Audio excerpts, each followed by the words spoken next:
Hello students, आज हम लोग किरचॉफ्स लॉ के बारे में बात करने वाले हैं। बहुत ही इम्पोर्टेंट एक लॉ है जिसको अगर अच्छे से समझा जाए तो जो इलेक्ट्रिसिटी है काफ़ी आसान हो सकता है। इसीलिए जो दो किरचॉफ्स लॉ है उसको खूब ध्यान से उसको समझना चाहिए। ठीक है, वन बाय वन हम लोग डिस्कस करेंगे। किरचॉफ्स जो लॉ है, दो लॉ है। एक है किरचॉफ्स करंट लॉ जिसे हम लोग KCL शॉर्ट फॉर्म में जानते हैं, और Kirchhoff's voltage law KVL short form में इसको लिखा जाता है। तो वन बाय वन हम लोग उसको समझेंगे। ठीक है, पहले हम लोग समझते हैं KCL। ठीक है, KCL क्या है? Kirchhoff's current law. वो क्या बोलता है कि algebraical sum of all the currents meeting at a junction point is zero. Junction point क्या होता है? जंक्शन पॉइंट वो पॉइंट होता है जहाँ पे एक सर्किट का कई सारा एलिमेंट आके वहाँ पे मीट करता है। ठीक है, सर्किट में क्या होता है? सर्किट में बहुत सारी चीज़ होता है एक इलेक्ट्रिकल सर्किट में। तो किसी भी पॉइंट में अगर कई सारा एलिमेंट्स, कई तरीके से वायर और कुछ एलिमेंट्स आके जिसमें मीट करता है, वो जंक्शन है। जंक्शन मतलब क्या होता है? जहाँ पे बहुत सारा चीज़ एक साथ मीट करता है। ठीक है, तो ये जो लॉ है, फर्स्ट लॉ, उसको हम लोग कैसे लिखेंगे? मान लेते हैं कि ये हमारे पास एक जंक्शन है, ये पॉइंट जंक्शन है जहाँ पे कई सारा सर्किट एलिमेंट आके यहाँ पे मीट किया है। यहाँ पे क्या क्या हो रहा है? एक करंट इधर जा रहा है जंक्शन के अंदर, I1 करंट। यहाँ से इस सेक्शन से I2 करंट इसके जंक्शन के अंदर जा रहा है। यहाँ से I3 जा रहा है, यहाँ से I4 निकल रहा है, यहाँ पे I4 निकल रहा है। मतलब एक जंक्शन में कई सारा जंक्शन कनेक्ट हुआ है, मीट, कई सारा करंट अंदर जा रहा है, कई सारा बाहर जा रहा है। तो according to this law, the sum of algebraical sum of all the currents meeting at a point is zero. यहाँ पे मीट करने वाला सभी करंट का जो एल्जेब्रिकल सम होगा वो क्या होगा? जीरो होगा, according to the Kirchhoff's current law. तो उसको हम लोग कैसे लिखेंगे? देखो, सम ऑफ करंट, सो यहाँ पे I1 अंदर जा रहा है तो I1 plus I2 plus I3 plus ये I4 जो है वो बाहर निकल रहा है, तो इसीलिए वो क्या होगा? नेगेटिव होगा। इसीलिए क्या प्लस साइन देंगे, माइनस I4 प्लस ये बाहर निकल रहा है, ये भी क्या होगा? नेगेटिव होगा, minus I5 equals to zero. ठीक है, तो ये हो गया किरचॉफ्स करंट लॉ। जो भी मतलब यहाँ पे मीट कर रहा है सबको सम कर देने से क्या हो जाएगा? जीरो हो जाएगा। हाँ, यहाँ पे एक बात याद रखना है कि जो बाहर निकल रहा है उसको हम लोग नेगेटिव लेंगे, जो अंदर जा रहा है वो पॉजिटिव लेंगे। इसको थोड़ा सा सिंप्लीफाई करेंगे तो क्या आ जाएगा? I1 plus I2 plus I3 equals to I4 plus I5। अब यहाँ से इसको ध्यान से देखो, ये क्या है? Sum of currents entering the junctions. I1 I2 I3 ये तीनों अंदर जा रहा है और I4 I5 बाहर जा रहा है। मतलब ये कितना है? टोटल करंट जो अंदर जा रहा है, टोटल करंट जो बाहर जा रहा है। मतलब ये जो लॉ है इसको हम लोग दूसरे तरीके से भी लिख सकते हैं कि total inward current equals to total outward current. इसीलिए हम लोग और करके और एक लॉ का स्टेटमेंट है, sum of all current entering into the junction is equal to the sum of current leaving the junction. जितना करंट जंक्शन के अंदर जा रहा है टोटल, उतना ही टोटल करंट जंक्शन के बाहर चला जाएगा। ठीक है, तो क्या हुआ यहाँ पे? Total inward current equals to total outward current. ठीक है, तो अब हम लोग इसको क्या कर सकते हैं? मतलब ये दोनों में से ए वाला सबसे इजी है। एक जंक्शन में जितना करंट अंदर जाएगा उतना ही करंट बाहर जाएगा, बहुत ईजी है। ए वाला स्टेटमेंट सबसे ईजी है। Total inward current through the junction equals to total outward current. Simple लिख दो, मार्क्स मिल जाएगा। ठीक है, अब देखो इसको अगर हम लोग T से मल्टीप्लाई कर देंगे, हर जगह पे ऐसे कर रहे हैं, T के देके मल्टीप्लाई कर सकते हैं, थोड़ा सा टाइम देके, तो ये क्या हो जाएगा? चार्ज। ये हो गया charge. Current multiplied by time क्या होता है? चार्ज होता है ना। मतलब हम लोग बोल सकते हैं कि जो इनवर्ड जितना चार्ज है उतना ही चार्ज आउटवर्ड है। मतलब जंक्शन के अंदर जितना चार्ज अंदर जा रहा है उतना ही बाहर जा रहा है। मतलब यहाँ पे चार्ज बर्बाद नहीं हो रहा है, चार्ज का कोई डिस्ट्रॉय नहीं हो रहा है। मतलब ये क्या है? चार्ज कंजर्वेशन है। So first law Kirchhoff's law, मतलब जो KCL है, gives us conservation of charge. ठीक है, बहुत इंपॉर्टेंट चीज़ है, इसको ध्यान रखना है। अब देखो, अब हम लोग क्या करेंगे? किरचॉफ्स वोल्टेज लॉ के बारे में थोड़ा सा पढ़ेंगे, स्टेटमेंट के बारे में। पहले ये चीज़ एक बार लिख लो, बाएं तरफ जो चीज़ है वो लिख लो। अब हम लोग क्या करते हैं? किरचॉफ्स वोल्टेज लॉ को थोड़ा समझ लेते हैं। पहले हम लोग इसका स्टेटमेंट जान लेते हैं, उसके बाद समझेंगे। पहले स्टेटमेंट क्या है? Algebraical sum of all the changes in potential along a close loop of electrical circuit is zero. ठीक है, यहाँ पे कई सारा टर्म है। एक तो है क्लोज लूप, क्लोज लूप का मतलब क्या होता है? क्लोज लूप का मतलब होता है मतलब जहाँ पे कोई गैप ना हो, कंटिन्यूअस लूप। यहाँ पे एक क्लोज लूप हम लोग ड्रॉ किए हैं।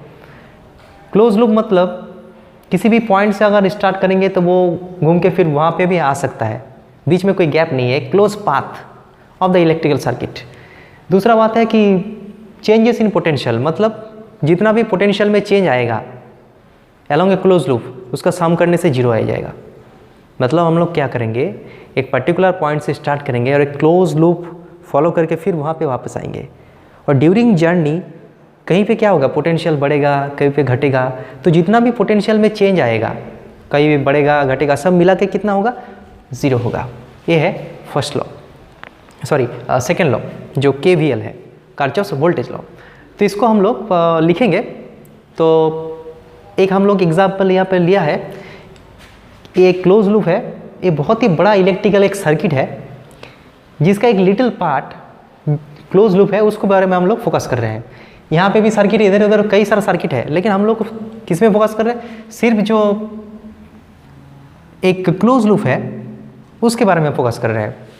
ठीक है, अब देखो यहाँ पे और एक बात, इसको लिखने से पहले और एक बात हम लोग रिमाइंड कर लेते हैं कि ओम्स लॉ के बारे में पता है हम लोगों को कि हमारे पास दो पॉइंट है A और B, और यहाँ पे बीच में क्या है, एक कंडक्टर है, बस कुछ रेजिस्टेंस है, और यहाँ पे करंट बह रहा है, यहाँ पर करंट बह I करंट बह रहा है।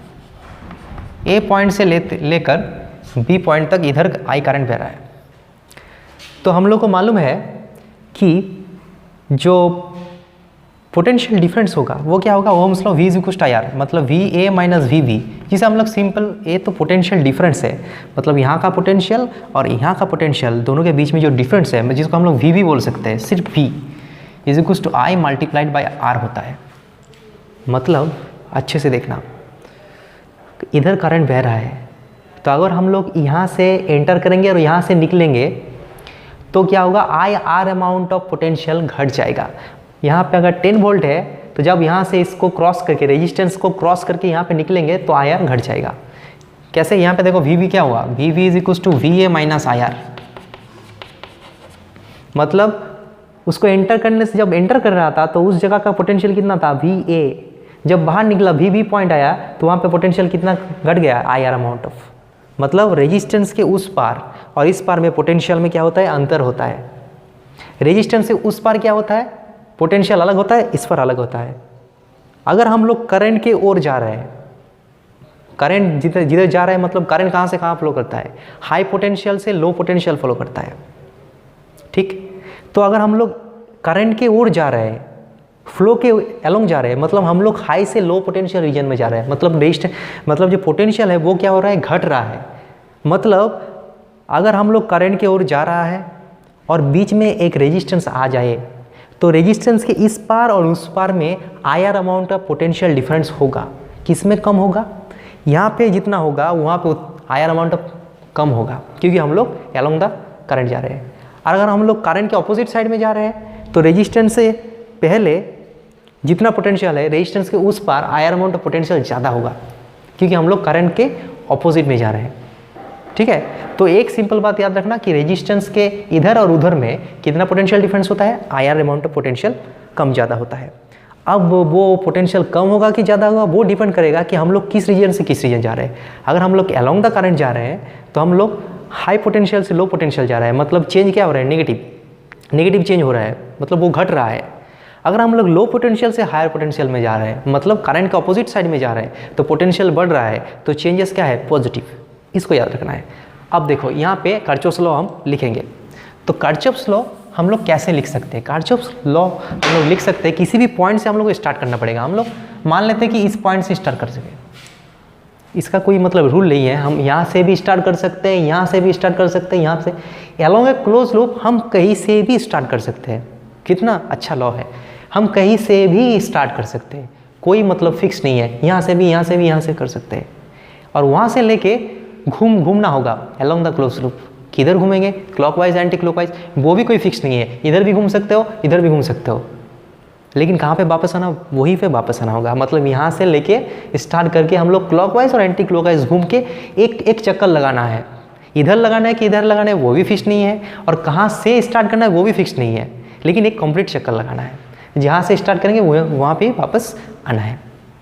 और रास्ते में जहाँ पे पोटेंशियल बढ़ रहा है घट रहा है वो नोट करके लिखना है, मतलब जो चेंजेस है उसको नोट करना है, उसको सम कर देना है और 0 = 0 कर देना है। अब देखो यहाँ से हम लोग क्या करते हैं, मान लेते हैं कि यहाँ से स्टार्ट करते हैं ना, यहाँ से स्टार्ट करते हैं और इसको ऐसे घूमते हैं, एंटी क्लॉकवाइज घूमते हैं, ठीक है। तो यहाँ से हम लोग जा रहे हैं, इधर जा रहे हैं, तो अब जाने के वक्त देखा कि बीच में क्या आ गया, एक रेजिस्टेंस आ गया।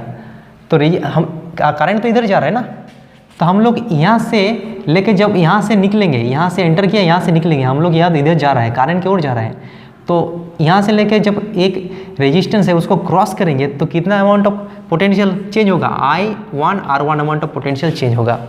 बढ़ेगा कि घटेगा? घटेगा, क्योंकि हम लोग करंट की ओर जा रहे हैं इसलिए माइनस। उसके बाद रास्ते में क्या आ गया, एक बैटरी आ गया, बैटरी के नेगेटिव में जा रहा है अंदर और बाहर निकल रहा है तो पॉजिटिव में, मतलब वो लो से हाई जा रहे हैं पोटेंशियल्स, तो वो क्या हो जाएगा +ε1। ठीक है, बैटरी के नेगेटिव टर्मिनल में हम लोग जा रहे हैं, अंदर जा रहे हैं और पॉजिटिव में निकल रहा है, मतलब चेंज आ रहा है ना पोटेंशियल में, पॉजिटिव चेंज आ रहा है ε1। अब इधर आ रहे हैं, बीच में कुछ नहीं है। अब इधर क्या हो रहा है, एक बैटरी है, तो बैटरी के पॉजिटिव से हम लोग घुस रहे हैं और नेगेटिव से निकल रहे हैं, मतलब माइनस। फिर यहाँ पे रास्ते में रेजिस्टेंस आ गया, लेकिन वो करंट की ओर ही जा रहे हैं हम लोग, इसका मतलब वो R2 अमाउंट ऑफ क्या हो जाएगा, घट जाएगा। उसके बाद इधर आया, फिर इधर जाएगा, इधर अब जा रहे हैं तो हम लोग देख रहे हैं कि हम लोग करंट के अलोंग जा रहे हैं, मतलब पोटेंशियल डिक्रीज होगा, कितना, I4 R4। अब इधर जा रहे हैं, फिर इधर जा रहे हैं, यहाँ पे हम लोग देख रहे हैं कि करंट इधर जा रहा है, लेकिन हम लोग जो क्लोज लूप कर रहे हैं वो इधर जा रहे हैं, मतलब मेरा जो रास्ता है वो इधर है, तो हम लोग करंट के अगेंस्ट जा रहे हैं, मतलब हम लोग लो पोटेंशियल से हाई पोटेंशियल जा रहे हैं। इसीलिए क्या होगा, रेजिस्टेंस के इस पार और उस पार में जो डिफरेंस है वो I3 R3 होगा, लेकिन प्लस होगा कि माइनस होगा, प्लस होगा, = 0। ठीक है, दो चीज़ यहाँ पे देखना है, एक तो है कि बैटरी के पॉजिटिव में जा रहे हैं और नेगेटिव में निकल रहा है, मतलब जो चेंज हो रहा है वो नेगेटिव, अगर नेगेटिव में घुस रहे हैं और पॉजिटिव में निकल रहा है वो पॉजिटिव चेंज। अगर रेजिस्टेंस रास्ते में आ गया तो IR अमाउंट ऑफ पोटेंशियल गिर जाएगा या फिर बढ़ जाएगा। अगर हम लोग करंट की ओर जा रहे हैं तो वो गिरेगा, करंट के अपोजिट जा रहे हैं तो बढ़ेगा। उसके बाद 0 लिख देना है। ठीक है, मतलब क्या है, मतलब हम लोग यहाँ से लेके यहाँ तक पूरा क्लोज लूप करके यहाँ पर फिर वापस आ जाएंगे। भाई यहाँ से हम लोग स्टार्ट किए थे, यहाँ से लेके यहाँ तक वापस आ जाएंगे, तो रास्ते में जितना भी बड़ा उतना ही घट जाएगा पोटेंशियल, कहीं बड़ा कहीं घट जाएगा, मतलब सब मिला के क्या हो जाएगा, 0 हो जाएगा। मतलब ये जो पॉइंट है ना, एक पॉइंट का पोटेंशियल क्या होता है, फिक्स्ड होता है, वो हम लोग पहले ही पढ़ चुके हैं कि किसी भी पॉइंट का पोटेंशियल फिक्स्ड होता है, एक पॉइंट में 2 पोटेंशियल नहीं हो सकता है। तो वो पोटेंशियल उसके 20 वोल्ट है वहाँ पे पोटेंशियल, तुम रास्ते में जाके फिर तो वहाँ पे ही वापस आ गया, तो वहाँ पे वापस आ गया तो वो 20 वोल्ट हो जाएगा। तो रास्ते में क्या हुआ, रास्ते में जितना बड़ा उतना ही घट जाएगा, जितना भी चेंज हुआ सब मिला के कितना होगा, 0 होगा। ठीक है, तो यहाँ पे क्या क्या एडवांटेज है, एक तो है हम लोग किसी भी साइड में घूम सकते हैं और कहीं से भी घूम सकता है। कंडीशन है कि एक चक्कर लगाना है और बीच में जो हो रहा है वो नोट करके 0 डाल लेना है। तो इसको एक एग्जांपल करके देख लेते हैं। देखो ये वाला जो प्रॉब्लम है, ये प्रॉब्लम को हम लोग ओहम्स लॉ भी सॉल्व भी कर सकते हैं, लेकिन वो ओहम्स लॉ से ये लॉ में करेंगे तो हम लोग ईजी में इसको सॉल्व कर सकते हैं। देखो हम लोग क्या करते हैं, करंट किधर जाएगा हम लोग को मालूम है, मालूम नहीं है, तो ये 10 वोल्ट है 20 वोल्ट है, तो करंट तो इधर ही जाएगा। कौन ज़्यादा स्ट्रॉन्ग है मान लेते हैं, अगर नहीं होगा तो नेगेटिव आएगा। I करंट मान लेते हैं, ये सीरीज में है तो I करंट होगा, सब में I करंट होगा। अब देखो हम लोग स्टार्ट करना पड़ेगा, कहीं से भी स्टार्ट कर सकते हैं, यहाँ से स्टार्ट करते हैं, इधर जा रहे हैं कुछ भी नहीं है, इधर 6 ओम है, तो यहाँ पे क्या हो जाएगा -6I, यहाँ पे क्या हो जाएगा +20, यहाँ पे क्या हो जाएगा -2I, करंट की ओर जा रहा है ना, यहाँ पे क्या हो जाएगा माइनस से प्लस, तो +10, और यहाँ पे हो जाएगा -2I बराबर, और यहाँ पे आके फिर यहाँ पे आ गया 0। मतलब ऐसे चक्कर लगाई, बीच में जो गिरा जो बड़ा सब लिख के 0 हो गया। अब देखो 6, 2 and 2 10I +30 = 0, तो यहाँ पे I निकल जाएगा 3 एम्पियर। ठीक है, तो करंट एक क्वेश्चन हो गया, find the current through the circuit निकल गया। सेकंड क्वेश्चन दिया है कि A और B के बीच में, ये जो पॉइंट है B पॉइंट और A पॉइंट के बीच में पोटेंशियल का डिफरेंस निकालना है। कैसे निकालेंगे, देखो इसको करने के एक तरीका है, हम लोग क्या करेंगे, ए और बी के बीच में पोटेंशियल चाहिए ना, तो हम लोग ए से लेके बी तक जाएंगे, समझ में आ गया। तो हम लोग क्या करेंगे, we go from A to B. मान लेते हैं कि यहाँ का पोटेंशियल क्या है, वी ए, यहाँ का पोटेंशियल वी ए मान लेते हैं, यहाँ का पोटेंशियल वी बी मान लेते हैं, यहाँ का पोटेंशियल वी सी मान लेते हैं। तो यहाँ से ए पॉइंट से बी पॉइंट जा रहे हैं, तो इसका पोटेंशियल क्या है, वी ए। यहाँ से स्टार्ट किए, इतना रुपये से हम शॉपिंग स्टार्ट किए, रास्ते में क्या हुआ, इंक्रीमेंट हुआ कि डिक्रीमेंट हुआ, इधर जा रहे हैं ना डिक्रीमेंट -10, फिर इधर जा रहे हैं करंट के अगेंस्ट जा रहे हैं तो +2i, उसके बाद हम लोग बी पॉइंट में पहुंच गए, मतलब वो जो बचा वो वी। समझ में आ गया।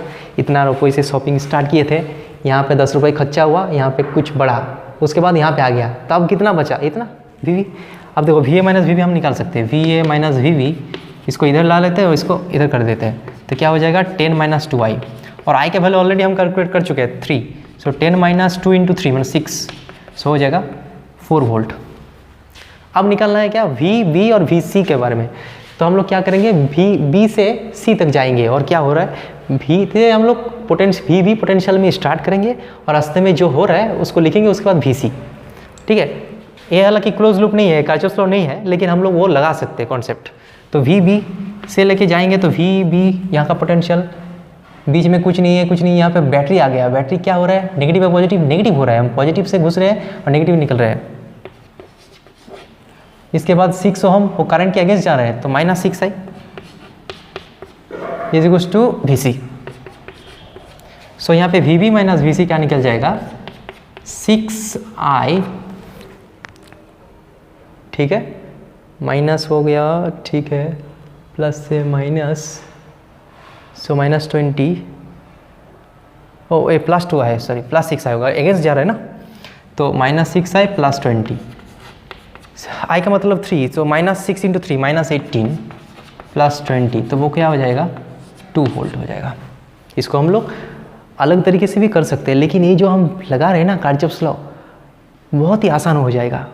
पूरा जो इलेक्ट्रिसिटी है, इलेक्ट्रिसिटी के जो इलेक्ट्रिकल सर्किट के रिलेटेड प्रॉब्लम्स, वो हम लोग कई आसानी से सॉल्व कर सकता है।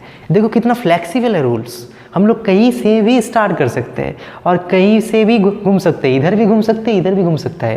कंडीशन है कि जहाँ पे हो वहाँ पे वापस आ जाना है, और रास्ते में जो भी चेंज हो रहा है उसको लिखना है और =0 लाना है।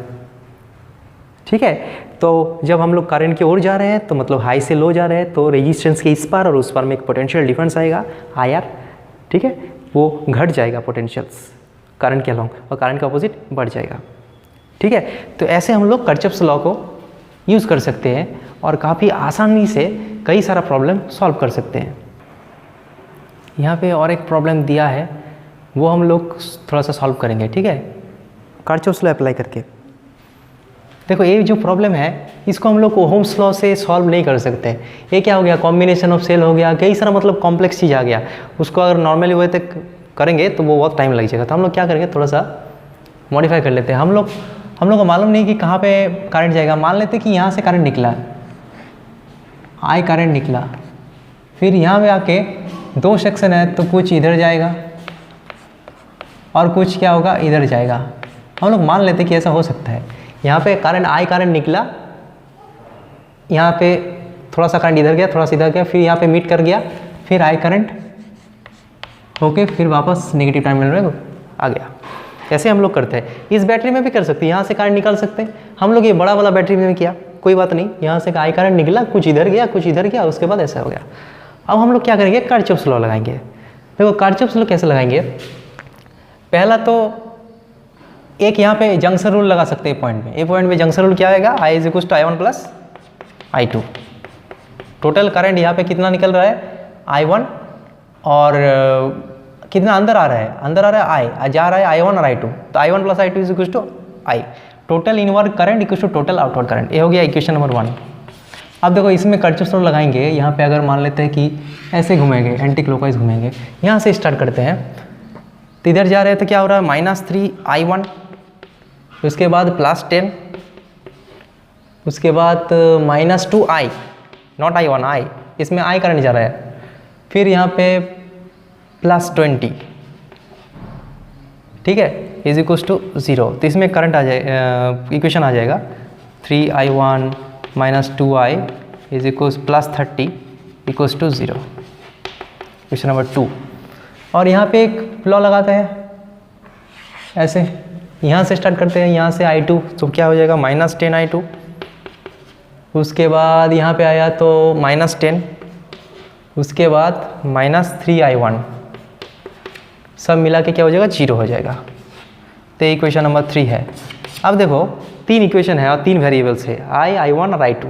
तो यहाँ पे किसका रिलेशन है, I1 और I है, यहाँ पे क्या है I2 और I1 है। तो हम लोग क्या करेंगे, सॉल्व करने के लिए सबसे आसान तरीका है, यहाँ पे जो I है इसका वैल्यू निकालेंगे इन टर्म्स ऑफ I1 और यहाँ पे डाल देंगे। ठीक है, यहाँ पे क्या होगा देखो 2I इज इक्वल टू क्या हो जाएगा 3I1 + 30 माइनस ये I हो गया, I निकल जाएगा यहाँ से,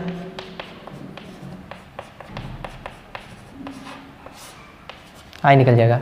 ये I का वैल्यू यहाँ पे पुट कर देंगे, यहाँ पे I1 तो है ही और यहाँ पे I2 निकल जाएगा 10I2, मतलब क्या हो जाएगा -10 -3I1/10, ये हो जाएगा I2। तो I2 निकल गया और यहाँ पे I निकल गया। अब हम लोग क्या करेंगे, ये I का जो वैल्यू है और I2 का वैल्यू है वो इस इक्वेशन में डाल देंगे तो पूरा इक्वेशन किसके ऊपर बन जाएगा, वेरिएबल्स, वो I1 में आ जाएगा, I1 में आ जाएगा। तब हम लोग क्या कर सकते हैं, उसका I1 का जो वैल्यू है वो इजीली निकाल सकते हैं। Once I got the value of I1, we can put the value of I1 here and calculate I। I1 का वैल्यू मिलने के बाद यहाँ पे पुट करके I निकल जाएगा और यहाँ पे पुट के I2 निकल जाएगा। इसी तरह उसके बाद क्या हो जाएगा, I2 और I तीनों का वैल्यू निकल जाएगा। जब तीनों का वैल्यू निकल जाएगा तो हम लोग बोलेंगे कि 10 ओम्स में कितना करंट जा रहा है, I2 जा रहा है, तो I2 का वैल्यू मालूम है, बोल देंगे।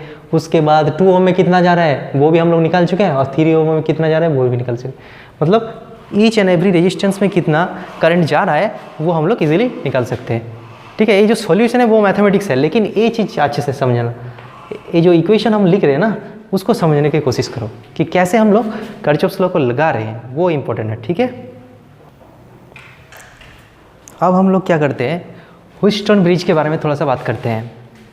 ये चीज़ को अच्छे से समझना होगा क्योंकि बाद में जब पोटेंशियोमीटर पढ़ेंगे, उसके बाद मीटर ब्रिज पढ़ेंगे और लैब में भी है, लैब एक्टिविटी में है, तो वो भी हम लोग को करना पड़ेगा, इसीलिए इसको अच्छे से समझना पड़ेगा।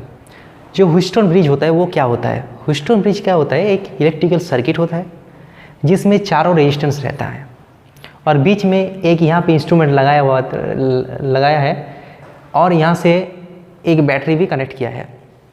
तो ये जो 4 रेजिस्टेंस रहता है, तो यहाँ पे क्या होता है, अगर चारों में से 3 रेजिस्टेंस हमको पता होगा तो 4th रेजिस्टेंस जो अननोन है वो हम लोग इजीली कैलकुलेट कर सकते हैं। मतलब हम लोग क्या करेंगे, ये चारों रेजिस्टेंस का एक रिलेशन निकालेंगे, जहाँ पे चारों में से 3 दिया रहेगा तो 4th वाला हम लोग कैलकुलेट कर सकते हैं। लेकिन चारों में से जो रिलेशन है वो मतलब सिंपल रिलेशन नहीं आएगा जब तक क्या होगा, नाल कंडीशन नहीं आएगा। नाल कंडीशन किसे कहते हैं, अब देखो यहाँ पे जो इंस्ट्रूमेंट लगा है ए वाला, इसका नाम क्या है, इसका नाम है गैल्वेनोमीटर्स। क्या है, गैल्वेनोमीटर्स। ये जो ऐसा इंस्ट्रूमेंट दिखाया है ऐसे, इसका नाम क्या है, गैल्वेनोमीटर। गैल्वेनोमीटर का क्या काम है, गैल्वेनोमीटर का काम है कि वो करंट को डिटेक्ट करता है। अगर यहाँ पे एक ऐसे गैल्वेनोमीटर लगा दिया तो अगर यहाँ पे करंट पास करेगा तो क्या होगा, डिफ्लेक्शन होगा। तो एक इसका जो डिफ्लेक्शन है वो डिफ्लेक्शन से हम लोग को पता चलेगा कि यहाँ पे कुछ करंट है। अगर डिफ्लेक्शन नहीं हो रहा है मतलब कुछ करंट नहीं बह रहा है, तो ये क्या करता है, करंट को डिटेक्ट करता है और करंट को मेज़र भी कर सकते हैं। बाद में हम लोग वो देखेंगे करंट का क्या कर सकते हैं, डिटेक्ट कर सकते हैं। ठीक है, अब यहाँ पे क्या किया जाए, ये जो जंक्शन है, 2 जंक्शन मिला, देखो R1 R2 R3 R4। तो यहाँ पे जो जंक्शन है इस और यहाँ पे जंक्शन है, इसके अक्रॉस में हम बैटरी लगा दिया और इसके ये जो जंक्शन है और ये जंक्शन है, ये जंक्शन के बीच में गैल्वेनोमीटर लगा दिया। ठीक है, चारों जंक्शन में 2 जंक्शन को हम लोग बैटरी लगा दिया अक्रॉस में और 2 इसके अक्रॉस में हम लोग गैल्वेनोमीटर लगा दिया। तो गैल्वेनोमीटर जो इंस्ट्रूमेंट है उसका भी कुछ रेजिस्टेंस होता है, उसको हम लोग RG मानते हैं। क्या मानते हैं, R∗G, मतलब गैल्वेनोमीटर रेजिस्टेंस। ऐसे भी बोल सकते हो, कैपिटल G भी बोल सकते हो, R∗G ऐसे भी बोल सकते हो। तो अब क्या करेंगे, बैलेंस कंडीशन क्या है उसको समझना है। बैलेंस कंडीशन मतलब जब ये जो गैल्वेनोमीटर है इसके थ्रू में कोई करंट नहीं जाएगा, मतलब इस सेक्शन में कुछ करंट जाएगा ही नहीं। जो भी करंट यहाँ से निकलेगा इधर होके इधर जाएगा और इधर होके इधर वापस आ जाएगा। मतलब इस सेक्शन में कुछ करंट नहीं जाएगा, तो उसे कहते हैं नल कंडीशन। और बैलेंस कंडीशन मतलब ब्रिज क्या हो गया, बैलेंस हो गया। ठीक है, पहले उसका डेरिवेशन करते हैं, उसके बाद हम लोग डिटेल्स में समझेंगे। अब देखो यहाँ से इसको करंट डिस्ट्रीब्यूशन करते हैं। करंट डिस्ट्रीब्यूशन कैसे होगा, पॉजिटिव टर्मिनल से करंट निकलता है तो आई करंट निकला, मान लेते हैं कि आई करंट निकला। फिर यहाँ पे आया, यहाँ पे दो पाथ निकले, यहाँ पे इधर तो I1 होगा और इधर होगा I2। अब यहाँ से आके यहाँ पे क्या होगा, यहाँ पे दो पाथ है तो वो क्या हो जाएगा, दो बार डिवाइड हो जाएगा, कुछ तो इधर जाएगा। ठीक है, इधर जाएगा। अब देखो इसका जो डिस्ट्रीब्यूशन है ना, इसका थोड़ा सा मतलब ठीक से करना होगा। मतलब नंबर ऑफ वेरिएबल्स हम लोग कम चाहते हैं, तो यहाँ पे I1 जाएगा, I से I1 चला गया तो बाकी कितना बचा, I माइनस I1, ऐसे लिखना होगा। I2 लिखने से क्या होगा, नंबर ऑफ वेरिएबल्स बढ़ जाएगा। हम लोग ऐसे प्रॉब्लम को करेंगे कि नंबर ऑफ वेरिएबल्स कम है, अननोन कम होना चाहिए, इसीलिए यहाँ पे I निकला। यहाँ पे दो पार्ट में डिवाइड हो गया, एक तो इधर गया I1 तो बाकी कितना बचा I माइनस I1, वो इधर जाएगा। अब यहाँ पे आ गया, यहाँ पे आके I1 जो है, I1 दो पार्ट में डिवाइड होगा, एक तो हो गया I3 मान लेते हैं, तो बाकी कितना बचा यहाँ पे बचा I1 माइनस I3। अब ए इधर जा रहा है, ए इधर जा रहा है, तो ये आके यहाँ पे आएगा और ये I1 माइनस I3 और यहाँ पे I माइनस I1 दोनों अगर मीट हो जाएगा तो I1 कट जाएगा, तो यहाँ पे क्या बचेगा, यहाँ पे I माइनस I3। अब ये I माइनस I3 इधर जाएगा और यहाँ पे I3 आ रहा है, दोनों मीट के फिर क्या हो जाएगा, I होके वापस आ जाएगा। ध्यान से देखना, करंट डिस्ट्रीब्यूशन I निकल रहा है, तो यहाँ से जब रास्ता मिला, दो रास्ता, तो कुछ करंट इधर जाएगा और कुछ करंट इधर जाएगा, I माइनस I1। यहाँ पे आके फिर रास्ता मिला तो कुछ इधर गया और कुछ बाकी इधर गया, और यहाँ पे जा रहा था और इधर आ रहा था, दोनों मिक्स हो गया, फिर इधर गया और इधर जा और इधर आ रहा था, ये दोनों मिक्स हो गया, फिर I होके वापस आ गया। ठीक है, आप पूछोगे सर यहाँ पे करंट आ रहा था इधर क्यों गया, वो तो इधर भी जाना चाहिए, नहीं जाता ना। वो हाई पोटेंशियल से सब चाहते हैं कि लो पोटेंशियल की ओर जाते हैं, सब चाहते हैं कि करंट जो है वो लो पोटेंशियल की ओर जाना चाहते हैं। अब देखो अच्छे से समझो, यहाँ पे हम लोग क्या करेंगे, किरचॉफ लॉ लगाएंगे। इसमें एक किरचॉफ लॉ लगाएंगे और इसमें एक किरचॉफ लॉ लगाएंगे। तो फर्स्ट लूप में अगर किरचॉफ लॉ लगाएंगे तो क्या हो जाएगा, देखो यहाँ से I1 माइनस I1 R1, अब यहाँ पे नीचे जाएगा तो वो क्या होगा, अलोंग द रेजिस्टेंस करंट की ओर हम लोग जा रहे हैं। हम लोग तो इधर ऐसे घूम रहे हैं ना, ऐसे घूम रहे हैं, तो क्या हो जाएगा I1 minus I3 into RG।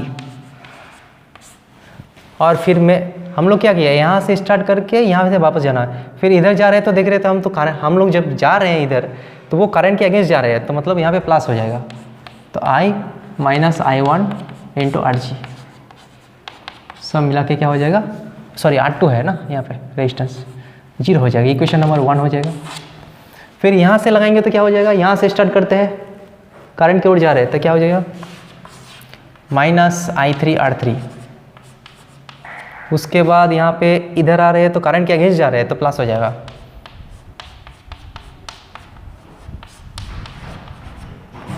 फिर इधर जा रहे हैं तो करंट के अगेंस्ट जा रहे हैं तो प्लस हो जाएगा, I1 minus I3 into RG, equation number 2। दो इक्वेशन मिल गया। अब अंडर नल कंडीशन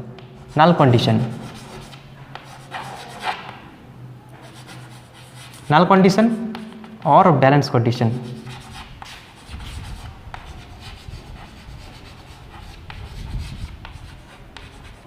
बैलेंस कंडीशन और नल कंडीशन में क्या होता है, इसके थ्रू कोई करंट नहीं जाता। ठीक है, मतलब क्या हो जाएगा, मतलब जो भी करंट है वो इधर चला जाएगा, यहाँ पे कुछ डिवाइड नहीं होगा।